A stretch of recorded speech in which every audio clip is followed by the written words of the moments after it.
Hello and welcome to another Let's Play. Me, GamerWolfSix of the Smoke Room.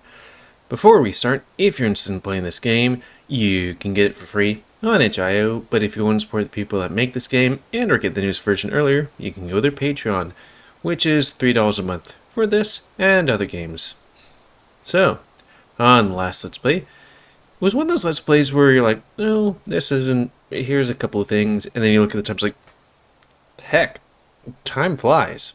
But the gist of it was we saw a bit of, what was it, Cliff's Past.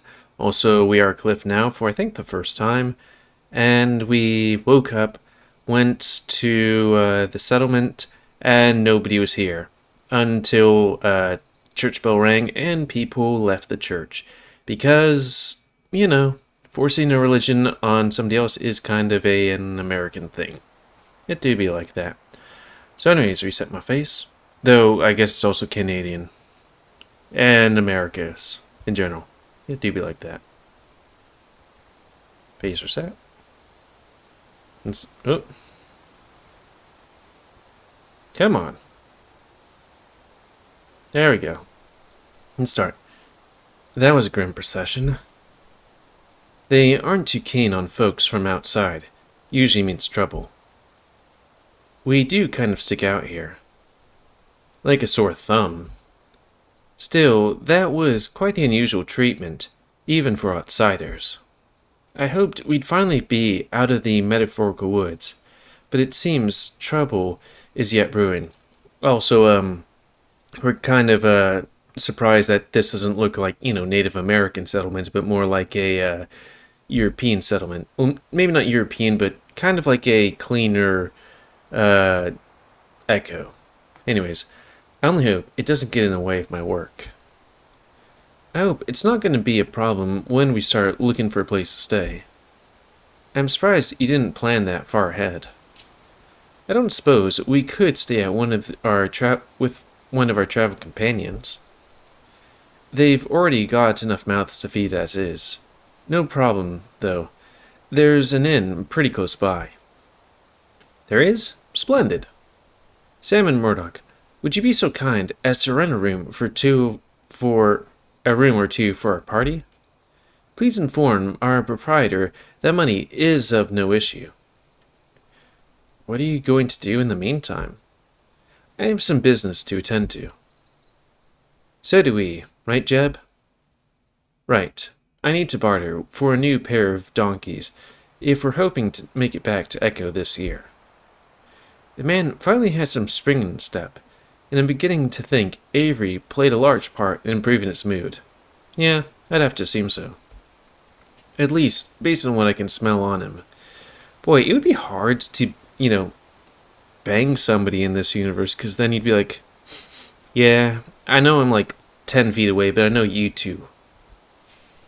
We can meet up before sundown, if you'd like. Of course. No thanks.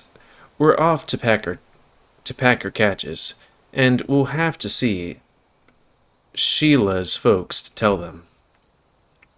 He pauses. His expression softens considerably, a bit for a moment. A rare occurrence. What happened? Is it okay if I come ask you some questions later? It won't take long, I promise. Fine, I guess. Splendid. The group splits just as we arranged, and at last I breathe out a sigh. This is my first time alone in days, but it doesn't feel particularly freeing. It only feels more stifling, especially with that heron still standing in the doorway of the church building, as if he was waiting for everyone else to leave. He walks over to me in long strides, making no sound, his expression unchanging. It's like this man is walking on air. Oh, so that's a heron. But yeah, that's Cliff's contact, apparently. It would be weird to do clothes in this universe. With, torsos maybe being different, and also necks, and all that. I suppose you're the one they sent from Echo. His voice is higher in pitch than even mine, breathy, like the murmurs of a ghost. Pale as this man's feathers are, he might easily pass for one. You're Mr. Cardwell, I presume? He keeps his hands behind his back when I offered him mine to shake. Reverend Cardwell, and you are... He sizes me up. Not since meeting the proprietress of Sergo's Hip have I felt so small, so insignificant. The deer back in the early episodes. Deer? DRS? Doe? Anyways, currently Lise van Houwelink? Correct. It feels strange to hear my own name after so long. My actual name. I can feel my posture stiff. Shift? My voice lowering, as if I'm getting scolded by my father again. He cranes his head, because he's a crane. Well, Mr. Van Houwelink, you're late. Ah, yes, my apologies. We had quite an eventful journey. Why, I'm surprised we were only delayed 2 days. 2 days? I was informed your departure from Echo 2 weeks ago. Interesting. That can't be possible. We left earlier this week. Didn't we? I can't help but doubt my recollection of events. I know we left only a few days ago. Because let's see. We had the night in the woods. We had the night at Avery's parents' place, and then the night at camp. So that was like half a week. Less so, even. I personally selected the day. Am I going insane? The man regards my slack-jawed stare by shaking his head. I'd probably ask him what day it is, though. I care not for how and why. The fact remains, you're late. I am not an idle man, Mr. Van Houwelink. Were it not for the good of the partnership would do for the community, I would have torn up the papers and sent you on your way back outright. Boy, this guy's playing a uptight pillar of the community, and I'm doing this with quotes, but I don't have hands in my VR or my thing quite well. I'm terribly sorry. He pays my apology little mind as he looks behind me, as if testing the temperature of the wind. I must say, I'm quite surprised to see a man of the cloth in Meseta settlement. And what, pray tell, is so strange about it? Do you not think the people of this fine community deserve salvation? I wasn't saying that. One ought to think before speaking his mind. We're all worthy of God's love, even Meseta. There is a stern degree of what sounds like earnesty there. So wait, is he not completely just a dipshit? And it would seem that today he has brought us a great blessing indeed. You did bring the contract, did you not? I have it in my pack, yes. Good. Could you tell me more? I must confess, I have an incomplete picture of what this venture entails. Even my contacts could only tell me so much. It would seem my benefactor is at least doing his bare minimum of covering his tracks. You're writing a thesis on the Meseta, are you not? I am. And the subject? He says that like he knows the answer. I repeat it for him anyway. Crossing cultural boundaries through labor to create a unified working force. I say it slowly so I don't trip over my words, just the way I rehearsed. And there we are. He smiles most sweetly, as much as, people with beaks can smile. What if I told you the answers to all of your burning questions right here, under your feet, or our feet? Are you referring to the settlement? Not the settlement, the land. What makes the land so special? You must be well aware of the ever-increasing need for railroads, Mr. von Howlick. Link? They become the very veins which pump lifeblood of our country, transporting people and goods worth more than you or I could ever imagine. And yet, we see very little of it. Do you know why that is? It's as though Father's quizzing me again. Well, I could think of two things. One, maybe lack of steel. Two, lack of labor. Or maybe it's the whole thing where, I've seen at least one American's justification for fighting Native Americans, which is, hey, it would be quicker to build a railroad through their land than around it. Justification I put lightly. The trains don't reach here. Correct. You're planning to expand the railroad through Meseta land? Wouldn't that displace all of these people? Not at all. The whole intention of this project is to have them pioneer the construction. Goodness gracious. Forgive me for this skepticism, but do you really think that's prudent? I can't see Meseta agreeing to such an arrangement. Well, I have to disagree with you there. A long-term direction and a daily routine are very desirable things. Fair pay for steady work and access to modern amenities will only help the people living here. Some of these rivers and mountain ranges are considered sacred. To the older generation, perhaps, but I can attest to the truth that the youth think otherwise. Yeah, sure you do. Though, personally, I'm like, better infrastructure, that might be beneficial, especially if Meseta had to say these things, but I would highly doubt that. Because, American, what was it called again? Manifest Destiny. Yeah.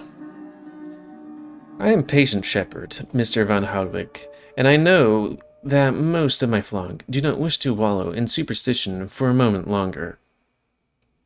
Which is a funny thing coming from a man of the cloth. Anyways, I mean no disrespect, considering such things are your... His eyes narrow, as if searching for the right word. Expertise. I feel myself blinking. The nerve of this creature. It's taking a considerable amount of energy to hold my tongue at the moment. So that's what I've been trying to hell and back for all these weeks. A bloody railroad? He looks at me with a healthy portion of skepticism. I take another breath and smile. In return for your assistance, of course, I'll see to it that your studies aren't interrupted, and you can roam the area freely. Anywhere I please? He arches his brow. There are restrictions. For one, I cannot allow you near the boarding school building without my strict supervision. Let me guess, not to see the mass graves or anything? After all, we wouldn't want to upset. Looks me up and down slowly. The children. Oh, really? I think I would be correct in assuming the well-being of the children in this man's care are the last thing on his mind. And please, do not disturb the military men stationed here. They only have the settlement's best interests at heart. Does one truly need an army worth of weapons to protect small-town interests? Echo's got a little more than Sheriff Adler, and from what my contacts could tell me, it's usually enough. That won't be a problem. Also, I trust Mr. Hendricks told you that this deal is strictly under the table, at the very least. Hendricks. Right. I forgot. I'm not sure if it's on this route or different routes that we're working with the ram guy that owns the town or think he owns the town. Neither your friends nor the Mesete aren't to know. Of course. I was It wasn't even so much as to look at the contract's contents, according to Mr. Hendricks. He was very insistent. Deliver the papers to me at the church after sundown. Until then, you may do as you like. Thank you. I'll do just that. Oh, and Mr. Van Houwelink. Yes? Do heed my warnings. I'd hate to see you or your friends end up in a place you shouldn't be. Yes, sir. Thank you, sir. With a curt bow of his head, he glides back to the church, leaving me alone in the town square, and more confused than I'd like. Really now? Are you kidding me? Does he really think he can get me to do entirely what he wants after acting so rude? It's obvious that the man has something to hide. Even more obvious that he's poor and doing so. Or rather poor. But what could it be? Perhaps I should investigate. I'm sure the townspeople can give me at least something to work with. But then again, I should be working on my thesis as well. If trouble happens to find me, when I'm doing the work, then he can only blame himself. I should still have some time before Salmon or Murdoch come looking for me. I'm probably best off looking for some familiar faces first. Sela and Yiska will do. Right. I think this is the building I saw both them walk into. I knock on the front door and wait. Curiously, much more of a western log cabin than I expected. I see some Hugin structures close to the tree line, but they don't look as well maintained as the one Gaud and Manaba live in. The door opens. When the Kit Fox sees me, he looks behind me as if expecting somebody else. Does Avery bring more information about the attack? Not quite. Unfortunate. Tell me when he wants to discuss the attack with me. He's about to close the door again when I put my foot forward. By Kinsmet, it just so happens that I want to talk to you and Yiska alone. He tilts his head and narrows his eyes. Why? Because I want to know more about the people who live here, and used to live here. And I have some information that could be relevant still to your futures. An open line of communication is all I'm asking for. When he opens the door a little, I stumble forward. Fine. The cabin is far cozier in the inside than it looks. Framed pictures of pressed leaves line the wall. Woven serapes line the walls, and chairs by the hearth. The bear ignores me while he loads what looks like a wrapped fish into the icebox. The settlement seems a bit different from what I had pictured for a large Meseta community. Have the two of you lived here all your lives? This is my father's first home, but now it's mine. And what about Yisha?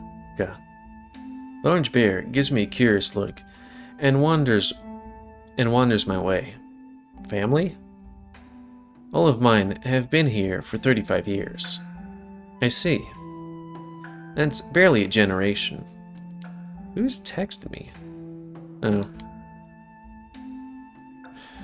I just worry that it might be something important or something I might get a knock on the door for. What confused me, though, is that, from what I've gathered from trustworthy sources, the Meseta have a strong tradition of maintaining a nomadic lifestyle. The laws of this country make that impossible for most. You're from Europa, yes? That's right. The truth is that it would have been best for everybody if your ancestors stayed there. My cheeks feel a bit flushed. I want to believe that a world where everybody understands one another better leads to compromise and respect. Understanding one another also exposes vulnerabilities, yes? exploitable vulnerabilities. I would suppose that could be a reasonable position to take. The collective information that my people give freely tends to be used by your people against them. The large bear shifts its weight. Seal is right. I know that I'm strong, and I do not fear to be understood, but I'm just one person. I can talk to you about myself, but I'll not talk to you about my people. But now that we have talked so much already, you said that you had information to share? That's right. I feel like they have the right to know what's coming. But Sela does have a point. If I tell them too much, it places a considerable amount of scrutiny on myself and all of my endeavors. I wonder if there's some sort of compromise we can come to where everybody could win here. Do you think the transparency?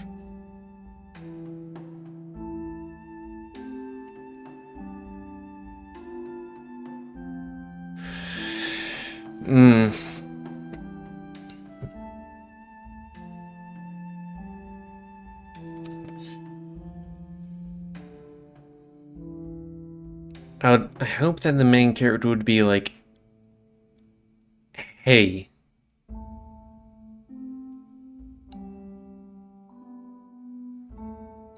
do, I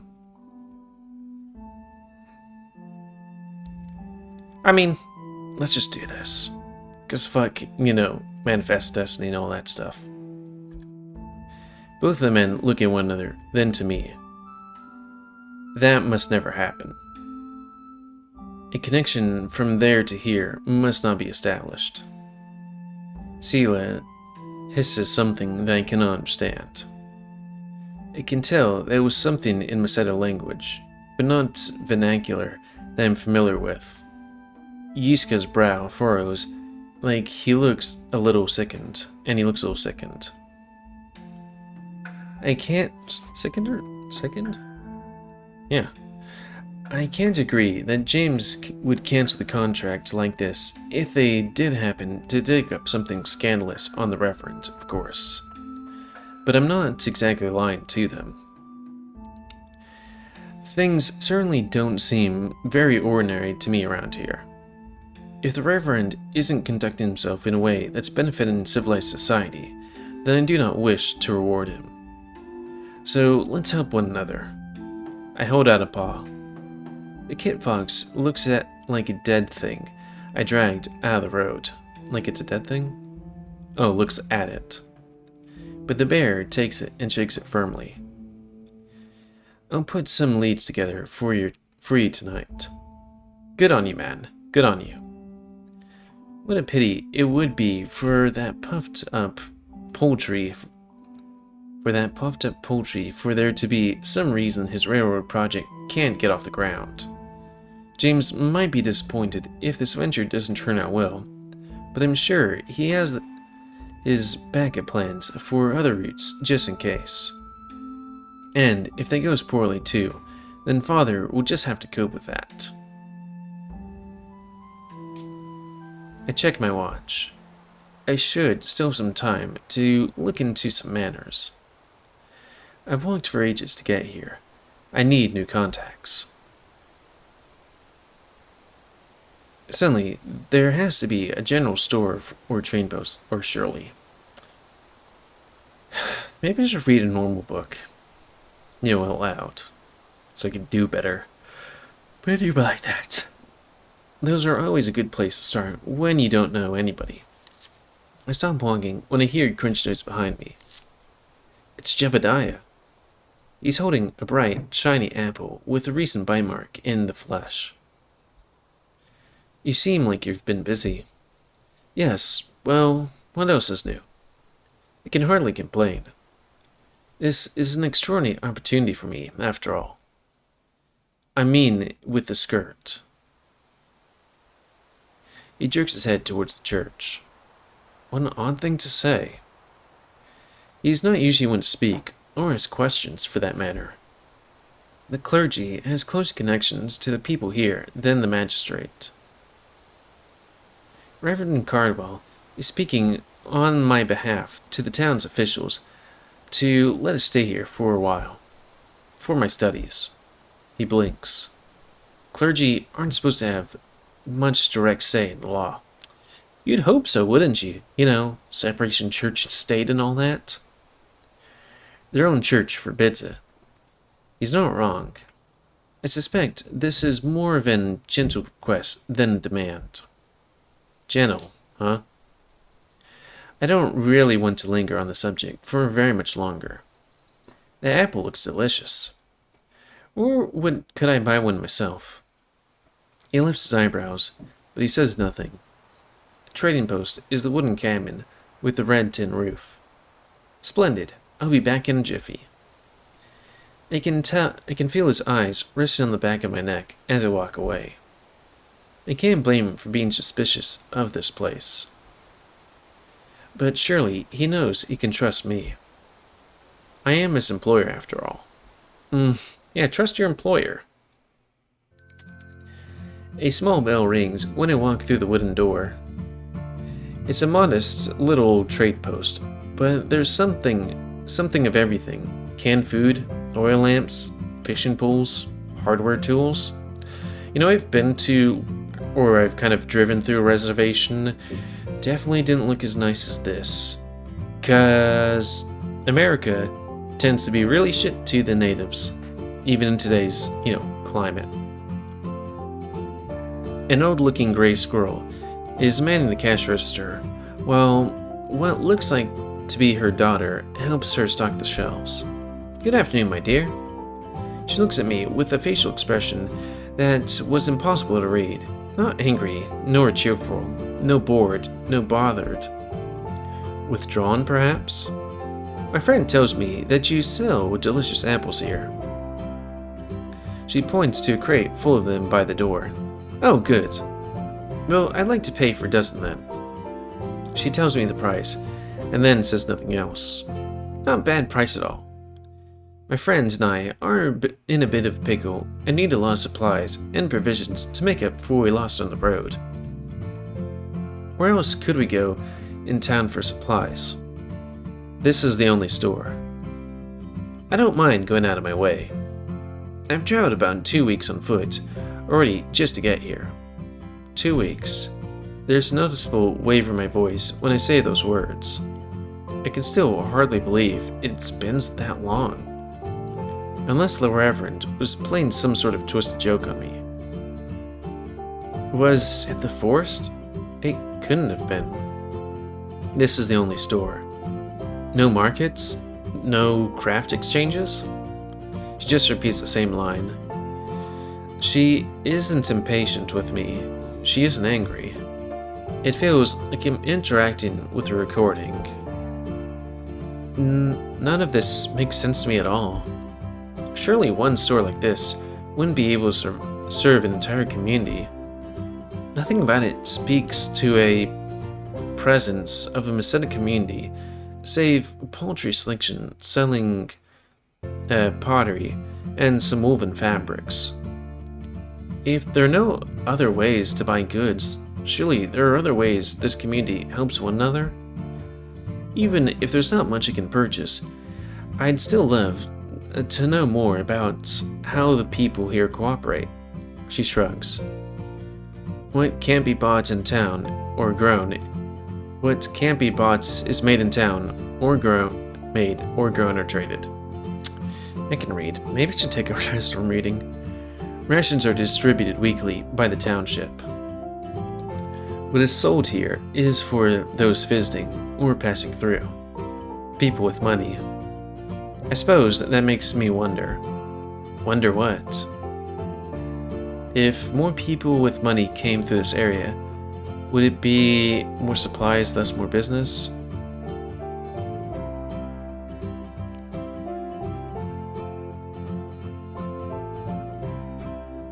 I wonder if this is a thing where you click on a couple of different things and it gives us the, like a scorecard that happens at the end.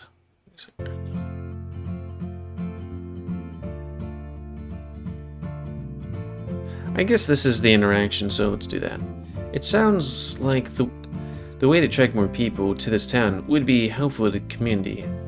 Like, the way to attract more people to this town would be helpful for the community. More money means less reliance on provisions, and that would be welcome. A railway system would make that easier. I see a glint in the old woman's eye. You think that railroads would come here? I can't really say for sure. Well, I hope you're on to something. Seen something that would give me hope. There's family I want my daughter to meet. Hope is free, thankfully. It sounds like there aren't enough opportunities to make money here. There aren't. But why not? Surely there's arable land here. The town is close to a major waterway. Some people outside will not buy from you unless you are a citizen. Leaving is difficult, but returning is more difficult. I see. You mentioned trade. Is there a robust bartering system in place? Not much of one. Most Meseta traditions are not desirable to the Commonwealth. Are we called the Commonwealth? The path to citizenship and to purchasing land requires embracing traditions which are... I see. Will you buy something else? I feel a bit paralyzed, to be frank. I'll take a water skin. Oh, I want to ask something else. She looks up at me from the cash box and stares. Now, I don't mean to come across as superstitious, but on the journey here, my companions and I ran into some bewildering hazards. Is there anything in the area you'd advise newcomers to steer clear of? Visitors come and visitors leave. There's no danger here that ambles applies to them. But there are some things I know while you're here. Some things to know while you're here. Things like what? Well, in the town center, it's not dry, but nobody drinks from it. Why? Oh, the town well. She shrugs. Everybody gets sick. We draw from the river instead. Another thing is that the lights in the school are always on after dark. Nobody goes to see why. Most curious, could this have something to do with the Reverend's stipulations? Last is that the curfew is 8 p.m. I don't know why I messed that one up. Anything bad that has happened to anybody in this town has happened after curfew. That would be after sundown. Just about in time, the Reverend asked me to bring him the documents. There's also the trail? I flinch. I had forgotten the daughter was here. What trail? It's a fairy story. Do not pay it mind. But fairy stories interest me quite a bit. I remember the ones grandfather used to tell me. I'd give anything to read that big old book with the tales from the Brothers Grimm again. You should know that she does pay it mind. She shakes her head, shushing her. It's just a game that I still play. Might I hear the rules? She purses her lips and crosses her chubby arms. There's a trail leading west out of the settlement. When I was little, some cousins and I would walk on this trail and feel very unnerved. We'd face each other, walking backwards, and call out one another's names, and then... Well, sometimes we'd swear we could hear one another's behind us when we were looking forward, coming from the woods. I thought I had experienced it once, but it never happened again. You said you buried your shoes? You said you buried your shoes because you didn't want to risk bringing one pipple back. Something had upset me that night. But like I said, whatever happened never happened again. West, they said? That makes you wonder. Well, thank you for the talk and for your time. It's about time for me to get scooting along. And with that, I think I'll get scooting along. She hands me my purchases, and I have to put some of the apples into my pack. I leave with more questions than I entered with. Well, anyways, that's going to be the end of this Let's Play. So anyways, please comment, guys, like, comment, if you like, dislike, tips, tricks, otherwise. If you like me YouTube and like to see it grow, then please like, subscribe, and check out the videos that grow. And please remember to spend your enemies to control the population. And until next Let's Play, me, GamerWolfSix, of the Smoke Room. And if you want to play this game, free on itch.io. But if you pay $3 on the Patreon, you get this game and other games earlier. Anyways, thanks and see ya.